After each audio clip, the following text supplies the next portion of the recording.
G'albining maxfiy formulasi.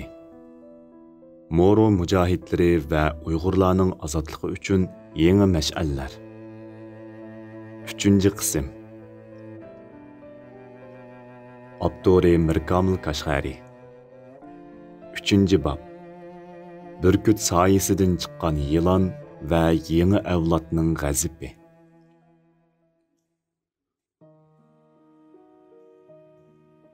Bir 1946 yili tarixning qonliq sahifalari yana bir qitim o'rilganda Amerika burkuti qonliq tirnoqlarini bu muborak tuproqdan asta-asta yig'ishtirishga majbur bo'ldi. Bu bir xayr-saxovatlik chekinish emas, balki yarim asrga yaqin davomlashgan rahimsiz bostirishning natija bermaganligidan tug'ilgan strategiyalik hisoblash edi. Amerika shuni chunqur his qilgandiki, Morolarning 300 yildan ortiq to'xtovsiz davomlashgan jihad ruhini harbiy kuch bilan bo'g'ib o'ltirgili bo'lmaydi. Jangalliqlarda davomlashgan partizanlik urushi Amerika armiyasini jon va mol jihatdan uzluksiz ziyonga uchirtib, bu urushni ular uchun uzoq muddatlik, tanarxi yuqori bir batqoqlikqa aylantirib qo'ygan edi. Ikkinchi dunyo urushidan keyingi yangi xalqaro vaziyatda koni mustamlikachilik davri oxirlashgan bir paytda Amerika uchun bu tuproqlarni bevosita ishg'ol qilishdan ko'ra, o'zi tarbiyalagan yerlik vakolatchilar orqali kontrol qilish texmi arzon va unumli edi. Shunga ular Morolarning qini singan bu zaminda uzungacha puttirab turolmaydiganligiga ko'zi yetib, chekinishga majbur bo'ldi. Buddajo va Budbaqsoqdagi shahidlarning qini texi qurib ulgurmagan, ammo yarim asrlik vahshiy bostirishdan holsirgan xalq osmonga qarab birdan bo'lsa-mu erkin nafas olgandek bo'lgan edi. Balkim ular endi zulm tugidi deb qalbining yoshurun bir burchigida umidning kichikkina bir uchqunini yoqqan bo'lishi mumkin. Ammo afsus, bu ilgirkiga o'xshashla bo'ron chopqundan burunqi aldamchi jimjitlik edi. Burkut uchib ketgan bo'lsa-mu, u o'z uvusida beqib cho'nqigan, texmi hiyligar, texmi zaharlik, sovuqqonliq bir yilonni miros qoldirib ketgan edi. Bu yilon Amerikaning demokratiya laboratoriyasida yasalgan tashqi qiyofati o'zlariga o'xshash, ammo qalbi mustamlikachi ruh bilan to'lgan yangi Filipin jumhuriyati edi. Bu mustamlikachilikning texmi razil, texmi xatarlik yangi bir bosqichi sifatida ikki mustamlikachilikning rahimsiz pardasini ochdi. Endi dushman Yiroq Yevropadan kelgan oqtanlik askarlar emas, balki manalardan kelgan o'zini qayrindosh deb atib olgan, ammo ko'zida Morolarning kimligiga o'chmanlik, zeminiga va boyligiga ochko'zlik yenib turgan qora chashliq byurokratlar edi. Ularning qo'lidagi qurol endi faqat zambiraklar emas, balki texmi unumlik, texmi yoshurun qalam va ko'chman siyosatidan iborat ikki yangi qurol edi. Qalam maniladagi havo tangshugishlik ishxonalarda kulimsirgan amaldorlarning qo'lida o'ynatilib, Morolarning ajdodlaridan qolgan ming yillik yerlarni bir kechida davlat mulkiga aylantirib bilishning quroli bo'ldi. Asrlardan beri ota-bobolarning qini va tari bilan sug'urilgan bu muborak tuproqda dehqonchilik qilib kelgan bir Moro dehqon bir kuni uyga kelgan forma kiygan bir amaldorning qo'lidagi bir parcha qog'ozga qarab, hang-tang qarab qolardi. Bu qog'ozdagi tushuniksiz harflar uning butun hayotini, ajdodlarining mirosini birdamdala qonunsizga chiqarib qo'yardi. Bu qalam ularni o'z uyida qonunsiz o'ltirib qolgan bo'lgunchiga aylantirishning eng razil vositasi edi. Ko'chman siyosati bo'lsa, Filipinning shimolidagi xristian aholilarini hukumatning alohida plani bilan davlatni taraqqiy qildirish degan yaltiroq shuarlar ostida to'lqinma-to'lqin Mindanavning munbat tuprog'iga ko'chib kelib, o'rinlashtirish orqali Morolarni o'z zaminida asta-asta osonlikqa aylantirib, ularning siyosiy, iqtisodiy va madaniyat yiltizini qurtib tashlaydigan demografik qurol bo'lgan edi. Bu asta, ovozsiz, ammo irqiy qirg'inchilikdanmi ajallik bo'lgan bir o'ltirish strategiyasiga aylandi. Yangi ko'chmanlar hukumatning yordami bilan zamonaviy uskunlarga, eng munbat yerlarga ega bo'lsa, yerlik Morolar taqdirlarga qistilib, kundan kunga namratlashib, o'z vatanida xuddi yot bir mehmondek yashashga majbur bo'ladi. Bu Xitoyning 1949-yili Sharqiy Turkistonni ishg'ol qilgandan keyin yer islohoti degan yaltiroq qonunni chiqarib, Uyg'urlarning yer mulkini davlatning egaligiga o'tkazib olishi va ichki o'lkalardan Xitoyning turkumlab ko'chib kelib, Sharqiy Turkistondagi bürokratiyani ularga qo'shqo'llab sungan taktikasining o'xshashi edi. Bu hiylagar dushman oldida Mo'rolarning an'anaviy sultonlari va datulari chorasiz qoldi.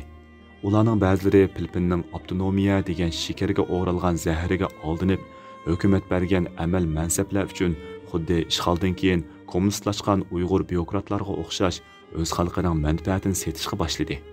Ular qafas ichidagi yo'lbosga aylanib, dushman bergan go'sht parchasi uchun o'z g'ururidan voz kechgan edi. Ammo xalqning qalbidagi ozodlik o'ti hargiz o'chmagan edi. Avvalgi avlod jangchilar qayrg'an bo'lsa-mu, ularning farzandlari ota-bobolarining qonliq hikoyalarini anglab, qisos o'tini yuragida yoshurun yalqullatib cho'ng bo'lib atadi. Endi kurash sahnasiga yangi bir avlod, yangi bir iroda qalam qo'yish kerak edi. Bu avlod faqat qo'lida xanjar tutadigan jangchi bo'libla qolmay, balki dushmanning qalamiga qalam bilan, siyosatiga siyosat bilan javob bera oladigan zamonaviy bilim va strategiyalik tafakkur bilan qurollangan bo'lishi lozim edi. Mana mushundaq bir tarixiy ehtiyoj ichida qorong'u kechada chaqnagan bir chaqmoqdek Filippin universitetining yosh professori Nur Mesuari o'ttirg'a chiqdi. Uning kallasi G'arbning siyosiy falsafasi bilan Qur'onning o'chmas hikmati birlashgan bir strategiyalik qo'mondonlik markaziga aylangan edi. U universitet kutubxonasining jimjitligi ichida bir qo'lida Machiavellining hukmdorlik dasturini, yana bir qo'lida Qur'on tafsirini o'qib o'ltirib, o'z millatining ozodlik yo'li ustida kecha-kunduz ezinatdi. U dushmanning bo'lib parchalab hukmronlik qilish taktikasining Mo'ro jamiyatini qandoq parchalayotganligini, avtonomiya va'dalarining millatning irodasini qandoq sundirayotganligini har qanday odamdan chunqur his qiladi. Uning nazarida millat faqat birli yo'l orqali, ya'ni qurolliq kurash orqaliqla o'z taqdirini o'z qo'liga ola oladi. U buningga mutlaq ishonadi. 1968-yili 18-mart bu Mo'ro tarixiga qon bilan yozilgan bir kun bo'lib qoldi. Tarixda Jabida qirg'inchiligi deb atalgan bir voqea yuz berdi. Filippin hukumati Malayziyaning Sabah rayonini ishg'ol qilish uchun maxfiy holda bir turkum Mo'ro yoshlarini qurolliq tarbiyalab, ularni o'z musulmon qarindoshlariga qarshi urushga selishga urindi. Bu yoshlar o'zlarining musulmon qarindoshlariga qarshi miltiq ko'tarishdan iborat bu razil suiqasdni his qilib yetib, buyruqni ijro qilishni rad qilganda, Filippin armiyasi ularning hammasini korridor oralida rahimsizlarcha qirib tashladi. O'q ovozlari dengiz shamoliga singib ketdi. Jasadlar dengizga tashlandi. Hukumat bu voqeani yushirishga har qancha uringan bo'lsa-mu, haqiqatni mangu ko'mvatkili bo'lmaydi. Bu vahshiylik va bu paskashlik oshkorlanganda butun Mo'ro xalqining qalbidagi oxirgi umid uchqunlarini o'chirib, o'rniga g'azabning o'chmas yolqinini yoqdi. Bu bir butun millatning ruhiga urilgan shaploq edi. Bu qirg'inchilik Chechelang'u Mo'ro qabilalariga o'zaro ixtiloflarga xotima berib, o'rtaq dushmanga qarshi bir musht bo'lib uyushdan boshqa yo'l qolmaganligini ogohlantirgan qonliq qo'ng'iroq sadosiga aylangan edi. Ana shu paytda Nur Mesuari o'rnidan dast turdi. Uning o'tliq nutqlari universitetning zallaridan yoshirin yig'inlardan jangalliqlarning ichiga qadar tarqaldi. Uning chaqiriqiga ovoz qo'shganlar faqatla hissiyotga berilgan yoshlarla emas, balki o'z millatining azobini yuragiga pukkan, dushmanning hiylasini tunib yetgan, o'limdan qo'rqmas yangi bir avlod edi. Ular jangalliqlarning qo'ynida, kechining qorong'u pardasi ostida ota-bobolarining qonlari singan muqaddas tuproq ustida Qur'onni tutib qasam ichdi. Shuning bilan 1972-yili tarixning yangi bir beti ichildi. Mo'ro Milliy Ozodlik fronti qurildi. Bu Sultan Kodrat davridagi qabilalar ittifoqi emas. Bu zamonaviy siyosat va harbiy strategiya bilan qurollangan, nishoni muayyan holda mustaqil Bangsa Mo'ro Jumhuriyati qurish bo'lgan bir butun millatning irodasini o'ziga mujassamlagan inqilobiy bir tashkilot edi. Ularning bayrog'ida amdi faqat oy yulduzlar emas, balki qilich va miltiqning suratimi bor edi. Bu ularning diplomatiya va siyosat yo'li taqalganda ozodlikni faqat qurolning uchida qo'lga keltirgili bo'ldiganligiga bo'lgan sunmas irodasining jakarnomasi edi. Sultan Kudaratning ruhi yangi boshdan uyg'ongan, Datu Alining jasorati yangi bir avlodning to'mirida qaynashga boshlagan edi. Jangalliqlar qaytadan mujohidlarning makoniga, Filippin hökuməti üçün qəbirstanlıqqa aylanish oldida turardi. Bir butun millatning umidini o'z yuragiga sig'dirgan bu yangi armiya tarix sahnasiga qadam qo'yganda butun sharqiy janubiy Osiyoni titratadigan uzun va qonliq bo'ron chopqinning xabari yangramoqda edi. Davomiga qiziqsangiz, diqqatingiz keyingi qismda bo'lsin. Qissadan Uyg'urlarga hissa. Hamda 3-qismdan ruhimizga yiqilgan 6 mash'alga qarab o'tayli. 13-mash'al. Düşmanning yangi niqobi o'zimizdan chiqqan zolimni tunib yetish. Mo'rolarning dushmani amerikalik oqtanlikdan pilpillik qarchashlikqa o'zgardi. Bu mustamlikchilikning texmi xatarlik bir shakli edi. O'zi idora qilinmasa, vakolatchi orqali bostirish edi. Xitoyning vatanimizda qo'llanayotgan strategiyasi buning eng mukammal nusxasidir. Ular o'zlarining qonliq qo'llarini yoshirish uchun aramizdan atalmış avtonomiya raislari, yuqori darajalik amaldorlar va diniy zotlardan iborat bir to'p satqunni yetishtirib, o'z xalqimizni o'zining odamlar orqali boshqarish va bostirishni davomlashtirmoqda. Biz shuni hargiz unutmasligimiz kerak. Zulmning rangi, tili yoki dini bo'lmaydi. Xitoyning formasini kiygan har qanday Uyg'ur haqiqiy ma'nodan Uyg'ur emas, balki dushmanning qo'lidagi xanjardir.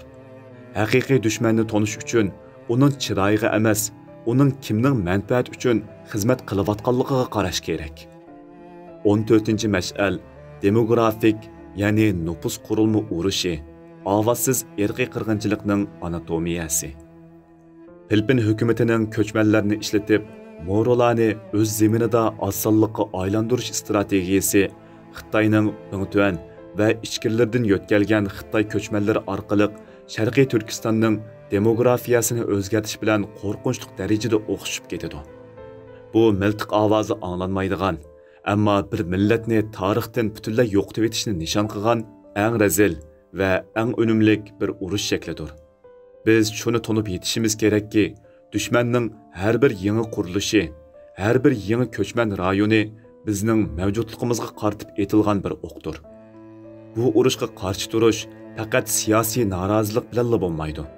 Balki o'z kimligimizni, tilimizni, dinimizni va nüfusimizni qo'g'dash uchun aktiv va strategik harakat qilishni talab qiladi. 15-mash'al bo'lsa, sarxillar qopqini dushmanning millat ruhini parchalash taktikasi. Dushmanning eng yaxshi ko'radigan taktikasi bir millatning eng bilimlik, eng ta'sirchan qatlami bo'lgan elita, ya'ni sarxillarni amal mansab, pul boylik bilan setib olib, ularni o'z xalqi bilan dushmanning o'ttirsida turib beradigan tangpunga aylantirishdir. Bu sarxillar qopqiniga tushganlar o'z xalqining g'azabini pasaytib, dushmanning zulmini oqlash rolini o'ynaydi. Bizning diasporadagi harakatlarimizda bu xatar mavjud. Ba'zi g'arb davlatlari yoki tashkilotlari bizga yordam qilish nomi bilan oramizdagi ba'zi shaxs yoki guruhlarni qo'llab, ularni mo'ditil, ziyonsiz bir yo'lnishga boshlab, mustaqillikqa o'xshash radikal g'oyalarni chetga qeqishga urinishi mumkin. Bir kurashchan millat uchun o'z xalqining manfaatini shaxsiy shon-shuhratga yoki tashqi yordamga tegishadigan manfaatparast sarxillarning paydo bo'lishi dushmanning minglagan askardan xatarlikdir. 16-mash'al bo'lsa, tarqoq qarshilikdan strategiyalik tashkilotga o'tish g'alabining logikasi. Jabida qirg'inchiligidan burun Mo'rolarning qarshiligi tarqoq, hissiyotga tayangan, plansiz edi. Nur Misuari va Mo'ro Milliy Ozodlik frontining qurilishi bu kurashni butunlay yangi bir bosqichga, ya'ni tadrijiy inqilobiy urush strategiyasiga ega zamonaviy bir harakatga aylantirdi. Bu biz uchunmi eng halqiliq saboq. Dushman bilan bo'lgan kurashda g'azab va jasoratli kifoya qilmaydi. Cho'qim aniq bir siyosiy nishon, mukammal bir tashkiliy qurilma, uzun muddatlik bir strategiyalik plan va po'latdek bir intizom bo'lishi kerak. Hissiyot bilan boshlangan harakat uzunga bormayli o'chib qoladi. Ammo strategiya bilan yetaklangan harakatlar oxirgi g'alabaga yeta oladi. 17-mash'al. Ziyoli qilishning dastisi, inqilobning mengisidir. Nur Misvarining obrazi bizga shuni ko'rsatib berudiki, haqiqiy inqilob faqat jangaldagi jangchining ishi emas. U universitetdagi ziyolining tafakkuri bilan jangaldagi mujohidning jasorati birlashganda ondan muvaffaqiyat qozona oladi.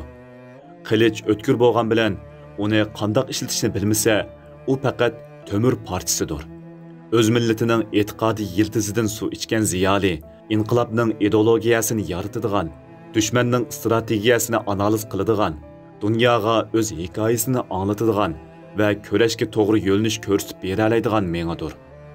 Bizning diasporadagi ziyolilarimiz o'zlarini faqat akademik tadqiqotchi yoki tarjimon deb qaramay, o'zlarini ozodlik ko'rishining strategiyalik tafakkur markazining bir a'zosi deb his qila olganda, millatning e'tiqodiy qimmat qarashlari bilan bir butunlasha olganda, ondan ulardagi bilim haqiqiy kuchga aylana oladi. 18-mash'al o'rtaq fojia birlikning muqaddas obi hayoti. Jabida qirg'inchiligiga o'xshash vahshiylik va fojia mo'g'rilarning ichidagi ushshaq-tushshaq ixtiloflarni ko'ydirib tashlab, ularni o'rtaq bir g'azab, o'rtaq bir nishon ostiga yiqqan birlashtiruvchi kuchga aylandi. Ba'zida bir millatning birlashishi uchun uning qanchalik og'ir bir badal to'layotganligini ko'rsatib beradigan qonliq bir paket kerak bo'ladi. Biz hozir Sharqiy Turkiston tarixidagi eng chong fojiani, irqiy qirg'inchilikni boshdan kechiryapmiz. Agar bu o'rtaq fojia, bu o'rtaq azob, bu o'rtaq dushman bizni yanada bir bayroq ostiga yig'anmasa, hali ham ushshaq tashkiliy manfaatlar, shaxsiy hasadxo'rliklar uchun bir-birimizni putlashni davomlashtirsak, tarix bizni hargiz kechirmaydi. Shahidlarimizning qini bizni parchalaydigan zahar emas, bizni birlashtiradigan muqaddas obi hayotga aylanishi lozim. Endi bu 6 mash'allarning yo'riqida o'zimizga qo'yishga tegishlik 6 savolga qarab o'taylik. Birinchi savol. Dushmanning yangi niqobi haqida biz dushmanning vakolatchisi bo'lgan o'zimizdan chiqqan zolimga qanday strategiyalik pozitsiya tutishimiz kerak? Ularning xalqimiz orasidagi ta'sirini yo'qotish, ularni xalqning nafratiga uchirtish va ularning dushmanga xizmat qilish yo'llarini to'sish uchun siyosiy, ijtimoiy va ma'naviy jihatlardan qanday konkret va sistemali qarshi tadbirlarni qo'llana olamiz? Ikkinchi savol. Demografik urush haqida. Dushmanning vatanimizda yurgizayotgan ovozsiz irqiy qirg'inchiligiga, ya'ni demografik urushiga qarshi diasporada biz qanday aktiv va uzun muddatli qarshi strategiyalarni barpo qila olamiz? Pash qilish va urushdan halqib, vatanimizdagi milliy nüfus qurilmamizning asliga kelish kuchini saqlab qilish va kuchaytirish uchun qanday amaliy tashabbuslarni yo'lga qo'ya olamiz? Uchinchi savol. Sarxillar qopqini haqida. Bizning harakatimizga tashqi yordamlarni qilish orqali dushmanning bizni mo'datilashtirish va yumshoq boshlashtirish uchun qurilayotgan sarxillar qopqinini qanday farqlantiramiz? Rahbarlarimiz va tashkilotlarimizning shaxsiy shon-shuhrat yoki qisqa muddatlik manfaatlar uchun millatning oliy manfaati bo'lgan mustaqillikdan iborat asosiy nishonidan chekinib ketmasligiga kafolatlik qilish uchun qanday ichki nazorat mexanizmlarini va ideologiyalik saflikni saqlash tadbirlarini qurib chiqa olishimiz lozim. To'rtinchi savol. Strategiyalik tashkilot haqida. Hozirgi chechilang'u va ko'p boshliq holatimizga qarab, mo'g'rilarga o'xshash bir butun millatning irodasini mujassamlagan, po'latdek intizomiga ega, aniq siyosiy nishoni bor birlikka kelgan, markazlashgan bir rahbarlik organi qurib chiqishimizga qarshi bo'layotgan eng chong ideyaviy va amaliy to'salg'ilar zodi nima? Biz shaxsiy va guruhiy manfaatlardan voz kechib, bu oliy strategiyalik nishon uchun birlasha olamdiq yo'q? 5-savol. Ziyolining roli haqida. Ziyolilarimiz qanday qilganda o'zlarini faqat akademik tadqiqotchi yoki kuzatuvchi qatorida ko'rishdan halqib, xalqning e'tiqodi bilan bir butunlashgan milliy ozodlik harakatimizning strategiyalik mengasi bo'lish rolini aktiv ustiga ola oladi. Ularning bilimini va analiz iqtidorini ko'rishimizning amaliy ehtiyoji bilan birlashtiradigan qanday unumlik munbar va mexanizmlarni yarata olamiz? 6-savol. O'rtaq fojia va birlik haqida. Jabida qirg'inchiligi Mo'g'ullarni birlashtirgan muqaddas abiy hayotga aylandi. Biz hozir butun tarixdagi eng dahshatlik irqiy qirg'inchilikni boshdan kechiryapmiz. Agar bu mislsiz milliy fojia bizni bir bayroq ostiga yig'olmayotgan bo'lsa, undaqda bizning ruhimizda qaysi chunqur psixologiyalik va siyosiy to'salg'ular bizning o'rtaq azobimizni buzilmas milliy hamkorlikqa aylantirishga to'salg'u bo'layotidi. Buni yengishning yo'llari-chu?